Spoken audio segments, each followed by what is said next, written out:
Guys, good afternoon. So, kainin natin tong Delimonto na to na yellow pin. So, check muna natin kung ilang calories.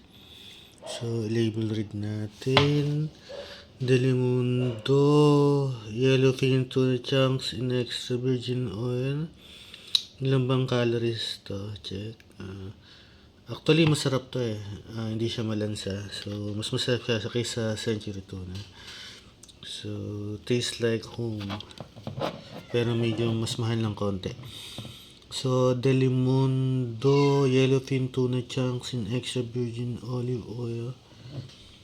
Heavy chunks of yellowfin tuna. Nako, si Kuting.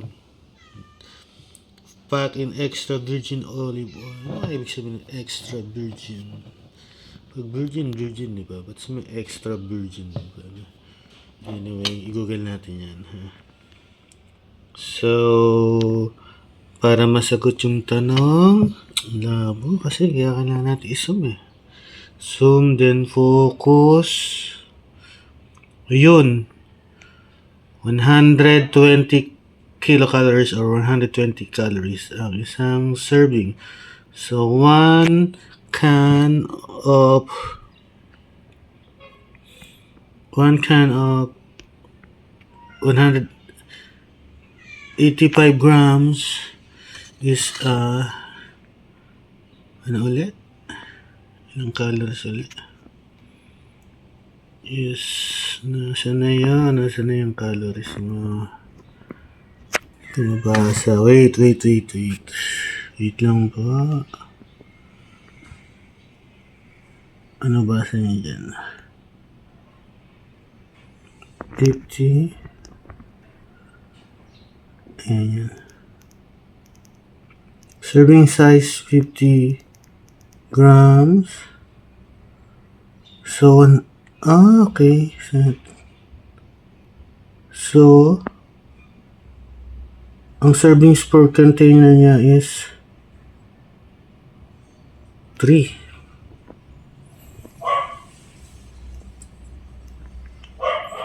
So, ang calorie per servings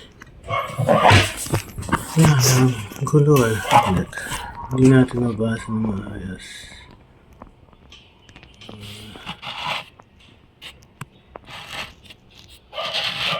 Ayan. Focus natin. Ayan. So, 120 calories per serving per container. So, 120 times 3. So, around 120 times 6. So, 360 calories to. So, mabigat din pala to. So, pero tingin ko most of the calories na itong Delimundo na to is from the olive oil. So, kung tatanggalin mo yung olive oil at hindi mo siya masyadong siyempre, hindi mo siya kakainin yung olive oil, tatanggalin mo siya. Mas mababa sa 360 calories yung ano niya. So, label read natin. Yung ingredients niya. So, yellowfin tuna, extra virgin, olive oil, water, flavor, spices, and iodized salt. Ayos pala, no? So, puro all natural, no? So, Delimundo Food Specialist Incorporated. Tansa, Cavite. Oh, sa Tansa. Halayha. Itong Delimundo, yung kay Enrile, na. Masarap talaga siya pag Delimundo. So, no preservatives. Natural source of omega-3. Zero trans fat. HACCP certified product of the Philippines. So, ayan pala siya. Yellowfin tuna. Okay siya. So, nasa 360 calories. So, medyo mali siya. Pero kung wala siguro yung olive oil niya, kung tatanggalin mo, hindi naman siguro abot ng 360 calories ng isang kanan tuna. So, check natin. Tanggalin natin. Yung ano niya.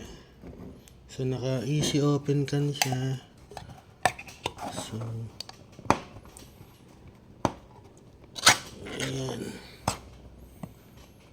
So, kaya siya 360 calories kasi marami siya olive oil. Pero masarap yung olive oil niya. Pero kung fasting, na medyo nagda-diet ka, so tanggalin mo yung niya, olive oil niya. So yun lang folks. Salamat po.